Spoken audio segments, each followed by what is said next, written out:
Welcome. I'm Michelle Fox. I'm so happy to have you here. If you're new to my channel, I hope that you'll take a moment and subscribe to Michelle Fox Beauty. This week, we are going to do my whole face using one brand, and it's a brand that I love and I've been committed to for many, many years, and that is Mary Kay Cosmetics. Let me make a few disclaimers here, okay? Something that I really have a problem with when people who are anti direct sales, anti MLM, and they make it seem as though any company that is like a direct selling company is bad, which must make, the people that sell it bad and the products bad and all this. Not true. Okay. It's not true with every company. And here's what I know. I tried Mary Kay for the first time when I was 15 years old. I used it consistently from 15 to 34. Okay. And I had probably 6 to 8 different consultants in that time period because people come and go and they move and I move and all that. When I was 34-ish, I decided I should just be a consultant. I'm tired of having to find a new one. And my kids, were at a point where they were starting to get involved in activities. And I thought, I need something that's just for me. And because it's an excellent brand and an excellent company, and because I loved it and honestly believed in it, I grew a very solid customer base fairly quickly, and I have maintained it. I have continued to strengthen it, and I've maintained it for 24 years.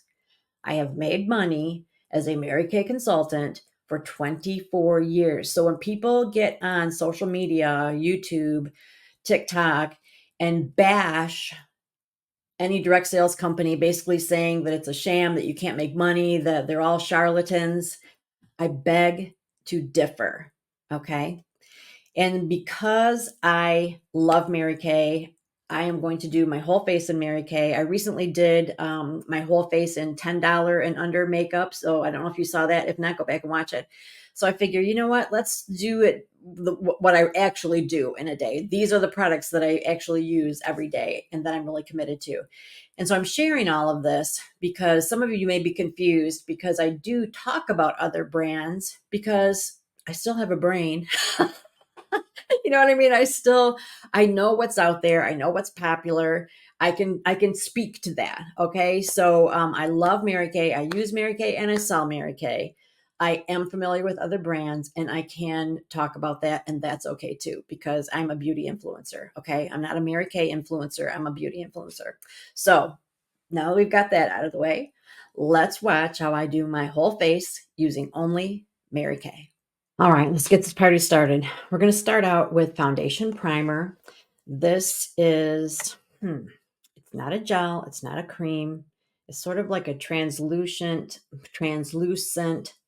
lotion, kind of like a Vaseline type look to it, but it doesn't feel like that at all. It goes on, moist, but then as you massage it in, it becomes really like powdery soft. And the purpose of a foundation primer is to give your foundation something to cling to so it lasts longer. It also usually has light diffusing properties so that your skin just looks better, brighter, more youthful. And it tends to make your pores appear smaller. So all good things. All right, so that primer done. There are different kinds of primers: face primer, eye primer, lip primer, lash primer. And then there are also like setting powders and finishing powders and setting sprays and finishing sprays. So many options, and you don't have to use them all. You just figure out like what works for you, what appeals to you. Some people would rather do a spray than a lotion. So there's really no right or wrong. All right, next we're going to do foundation. And I am using the what is it called? Luminous. Luminous foundation, but I switched up my shade. This is full coverage. And I usually do a neutral, which is N150. And the darker neutral for summer just was not working for me. It was just something was off.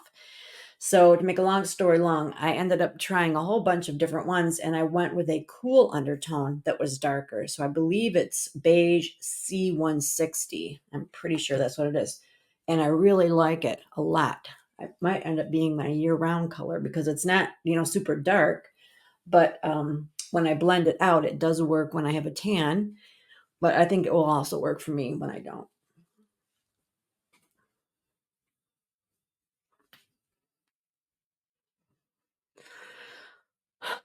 Most of us are going to have an area that has more discoloration than the rest. For me, it's over here. And so what you can do is if your foundation is the kind that builds, which this is, you can do one layer all over, let that set, and then do another layer in your difficult area. And if that doesn't appeal to you or your foundation isn't like that, you can use a concealer in that area. So, but sometimes concealers can be really thick and obvious, so you have to be a little bit careful with that. I do a combination of the two. I usually do like one, layer everywhere, and then I might add a little bit here, and then I also put some concealer there. All right, so we want to do all of our moist products together and then the powder products. So after my foundation, I'm going to do my concealer. Some people do concealer before foundation, but the reason I don't is that my foundation provides quite a bit of coverage. And so sometimes I really don't need it, or I don't need as much of it. And so I just like to do the foundation first and let that do its job. And I'm going to use my foundation brush to kind of blot that in. I would normally use a sponge, but I didn't bring my sponge. You can use concealer on your lids as a way of prepping and priming your lids, but I've got something else in mind today. If you have like underneath your eyes, if when you use your concealer, if you feel like it looks like it's really emphasizing the fine lines, or it looks dry, sometimes mine will look dry. I really think it's because you need to put some eye cream on first. So just put a little bit of eye cream. Don't get too close to your eye or your eyes will run. Just put a little bit around here. Let that soak in really, really well, and then do your foundation and your concealer. And I think you'll be impressed with the difference. I really do. So at this point, you could use a setting powder or like a luminous all over powder, a loose powder of some kind. This is actually a powder foundation, again from Mary Kay, but it was discontinued a while ago. I like to use it because it is not only setting my foundation, but it's actually giving me another layer of coverage. We are moving on to eyes. I am going to prime my eyes with a limited edition cream eyeshadow, but it's on a wand. So it's a liquid eyeshadow like this. You can get your cream eyeshadows in like a little jar or on a stick.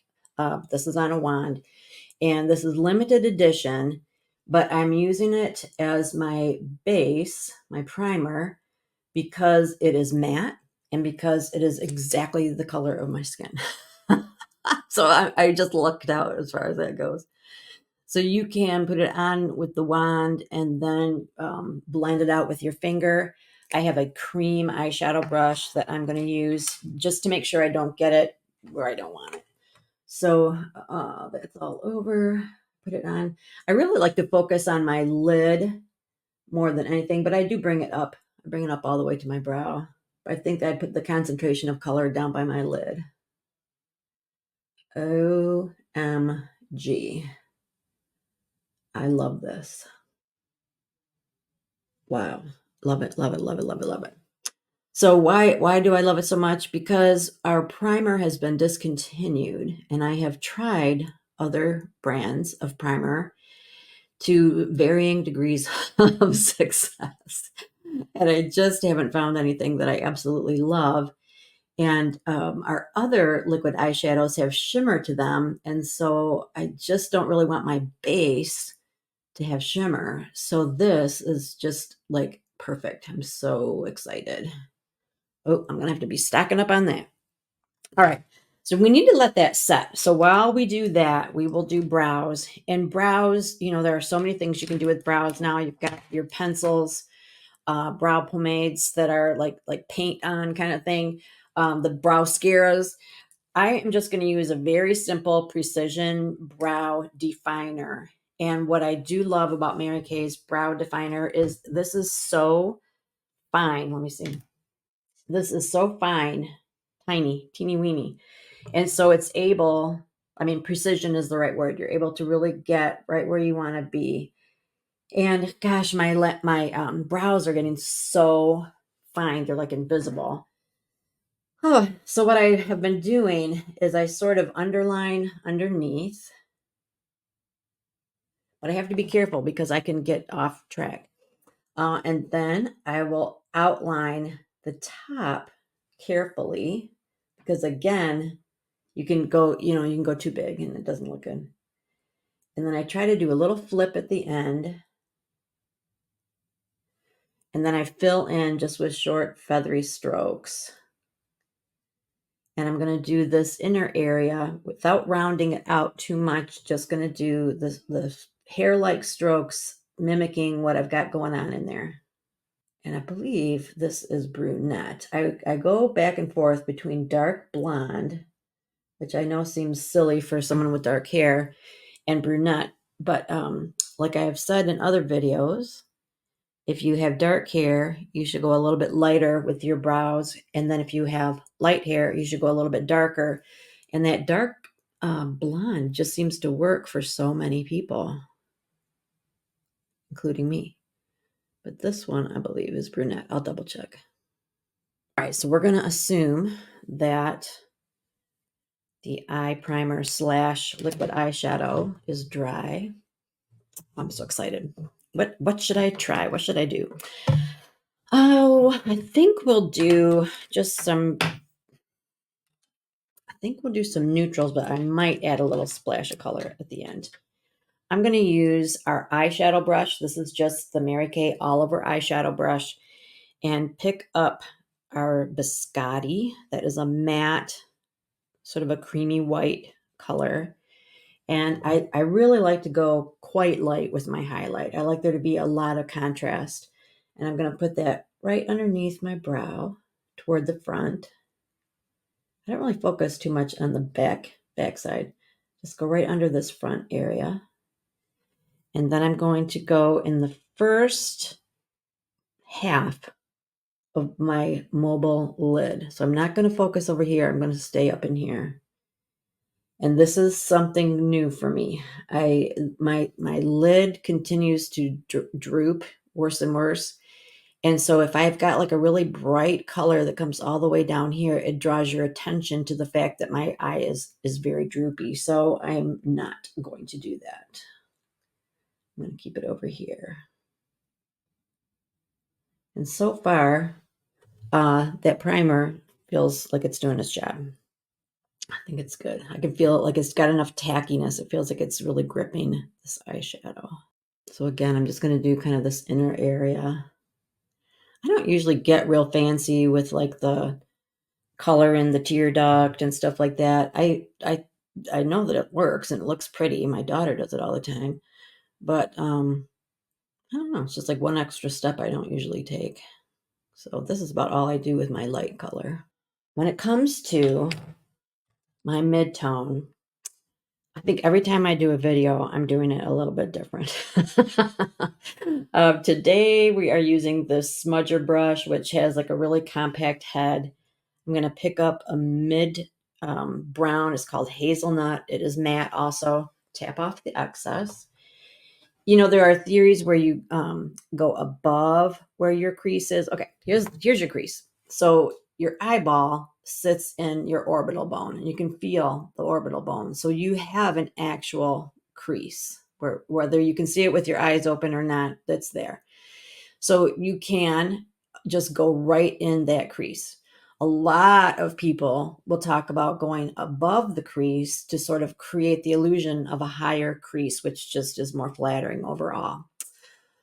I have gone back and forth, and what I've been doing lately, I'm kind of going back to something I did a few years back, is where I go right in the crease with this small head brush. And then I take a blending brush, and I'll explain what I do later. Something new that I'm doing is I learned this from a makeup artist is I'm not going all the way even to the outer corner of my eye. I'm starting in like maybe right here with my crease color. I noticed that when I had my makeup professionally done, she did very little in this outer area. And the final result was that it really gave me a lot of lift because, again, it's not drawing attention to my droopy area. So coming right in here. And so this time I'm right in the crease for real. You can feel it. You can feel the divot.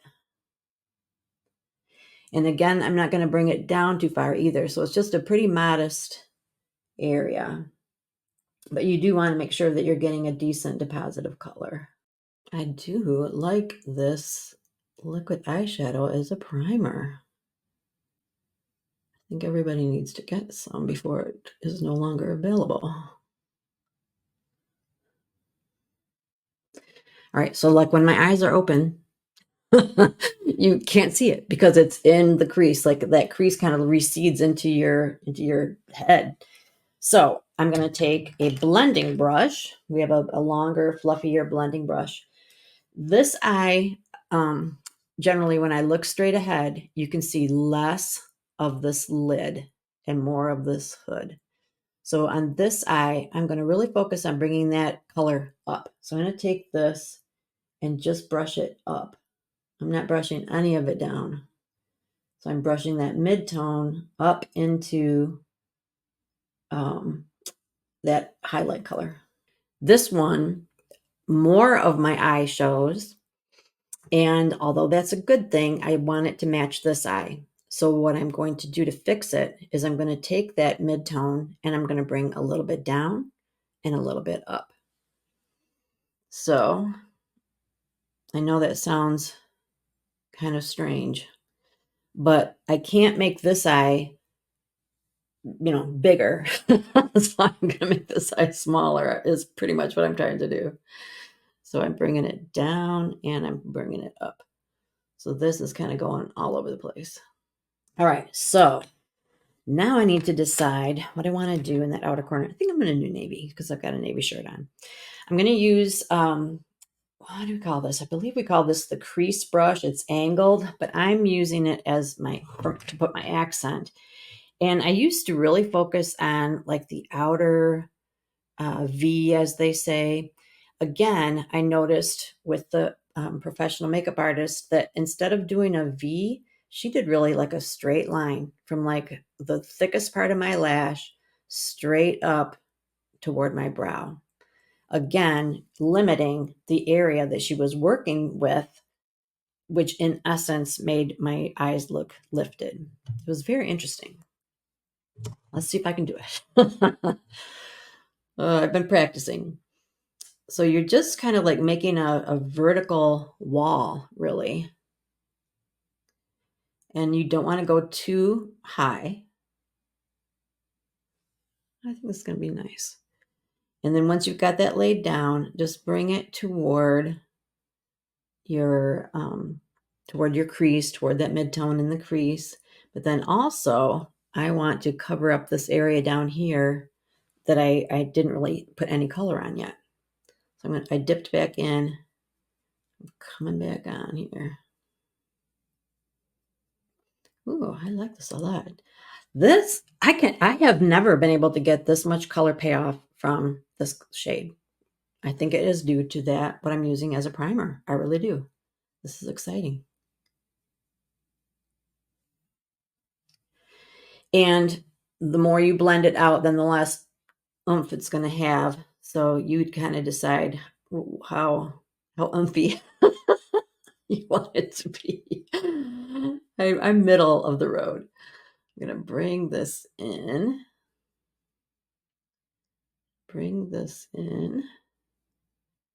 But I also wear glasses. And so by the time I get my glasses on, it kind of tones everything down. So I need to put a little extra. My eyes do not match, neither do yours, okay? So you just kind of do the best you can with what you have. So I'm doing that vertical line again. I'm coming in. This one I feel like has more on it to begin with, so I don't know if I need to dip in again. I'm going to come on here. So like I said, our eyes are not identical. So we rely more on, the positioning of the makeup and the intensity of the makeup. We want to match the positioning, match the intensity, and that's going to help balance out our eyes. It's easier to add a little more than it is to take some off. Yes, you can blend it out and take it off, but that does take a little more maneuvering. And something else I don't love is that you can really see like the seam of my eye, not so much my crease. It's more of a flesh seam. So I'm going to put some of this dark on that too. Dark pushes away, minimizes. Light brings forward, emphasizes. Now I can go back with that long blending brush and just kind of smooth that out. Blend it out, smooth the edges. Sometimes a really crisp edge is a nice thing. I more often will go for a softened edge. So I'm just pretty much going on top of where I laid that really dark color. I'm not going into the light color. I don't want to muddy that up. I just want to blend this out, get off any excess, maybe make it, look a little less harsh.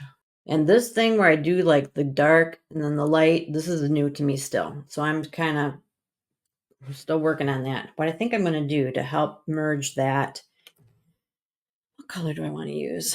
I think I will use Smoky Quartz. I'm going to pick up some Smoky Quartz, which is sort of a neutral shimmer, pretty bright. And I'm just going to dot that in the middle to help merge the two.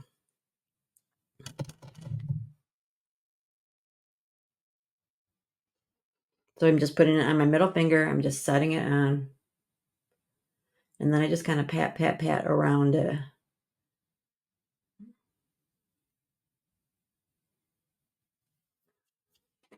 And leave it alone. Okay. All right, let's see. Where do I want to go next? We're going to line in a couple different ways. I don't always line underneath. I think if you don't wear glasses, don't bother because you want everything to be lifted. You really want to focus on the top. Because I wear glasses and sometimes you can't see all, everything that I've done up here, but you can see down here. I feel like I need something under there, but I'm not going to use my black eyeliner under there. That's too much. So I'm going to dip into that navy with an eyeliner brush and just go underneath my lashes on the lower lash line, but only about maybe 2/3 of the way in. And you can either dip into water or put some setting spray on this if you want that to be more defined, to look more like a liquid liner or more dramatic. I don't mind a little bit of a smudgy, soft look. I don't want it to be too dramatic. And then I kind of bring it out here because I know I'm going to need to blend that with the upper liner. So I'm just going to bring a little bit of that out here. As long as I got my spoolie out and brush through my brows. If you feel like you've got too much brow anything on, this will help get some of that off. Okay. Now I need my black liner right here. I still can't get past, I have a certain way of doing liner and I still really like it, even though that's not how the makeup artist did it. She did like a very precise skinny line right along my lashes, but she started in a ways and she didn't come all the way down. I like to start a little bit high, like not on my lash line, but higher than that, and come straight across and stop pretty much like above my iris. So let me see. So I start out here and I come straight across until I reach the flash. And so, yeah, that leaves like a blank area that I go back in and fill in. So that is sort of a cat eye, very mild. But I do that again to just kind of give me some lift. When I put my mascara on, it's going to all blend together and it's just going to look like part of my lashes. And after that is laid down, if you feel like it's patchy or you didn't get like a really nice smooth line, you can go back over it with your liner brush. So, and you don't have to put any product on either. You're just using this just to kind of smooth it out. We're getting there. All right. My favorite mascara lately is the Lash Love Panorama. I don't know why it took me so long to fall in love with this, but it gives you a lot of drama without a lot of work. I love the look of false lashes, but they are a lot of work, and oftentimes they will irritate my eyes. And I don't like how, no matter how much I do to get all the glue off at the end of the day, the next morning I still have some glue residue, and I do not like how that feels. So what I love about this mascara is that you can build up with this to have the look of false lashes. So I put on a layer and then I kind of turn the wand to access the different bristles and do another layer, like right close together. And then I might use the tip to fan it out to get the really tiny baby hairs at the end, to get the very tips. And then I usually will do my lower lashes just with this without dipping back in.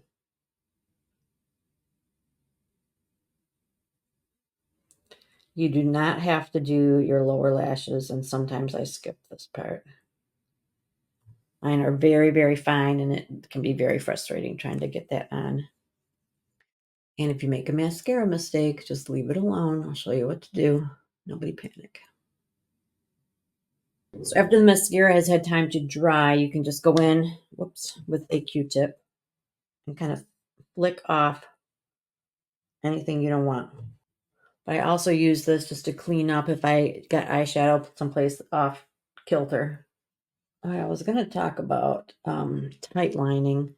Tight lining is when you line underneath your lashes, really close to the wet part of your lashes. It is a beautiful effect, and makeup artists do it, models do it. It's beautiful. I cannot seem to perfect that, so I just don't even bother. I'm going to do lips before cheeks because I have mentioned in a couple of videos that if you do your lips first, it helps you figure out the intensity that you need for your cheek color.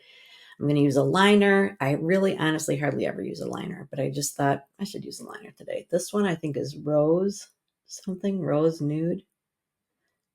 It's just kind of like a soft, just kind of a middle of the road color. But my lips also are different, like it's not all even. And when I put my lipstick on, I feel like it really emphasizes that. So sometimes by using a liner, it helps a little bit just to kind of keep me drawing in the lines. This is our new hydrating lipstick called Toasted Plum.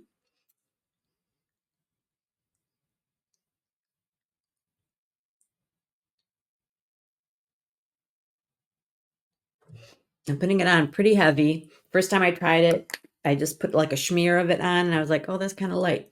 I like to wear mine a little heavier. Okay, excellent. Moving on to cheek color and then we're done. This is how I do cheek color. I have like all these different colors and I go doing, doing, doing, doing, doing, doing, doing, doing, doing, doing, doing, doing, doing, doing, doing. I can't ever decide which one is the one, and so I just combine a whole bunch of them. I've done that first ever, and I'm just going to stay right on my cheekbone toward my hairline. If you are going to be on a Zoom call or something, go a little heavier than usual because this can really look washed out on camera. And this is our cheek color brush. Maybe since I'm using it, I'll do a little highlight and contour. Because one of the things that's cool about this brush is that it's angled so that you can use the longer bristles for, let's see, how do I do it? I think I use the longer bristles for my highlight up here, and then I use the shorter bristles for my contour, and then I use the big flat head for my blush. So let's put just a dab of highlight just right along your cheekbone.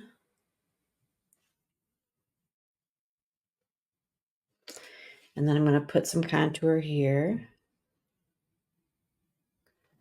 Just go just slightly underneath, but not too low. That can just look kind of weird. And you don't need a lot. That's the other thing that looks weird. And then whatever I have left, I might kind of do a little sculpting. So the idea of sculpting is taking off what you don't want. So I'm going to sculpt this area out here and over here, and then like the very bottom of my chin. That's all stuff that I would like to kind of push away in order to make my face look more oval.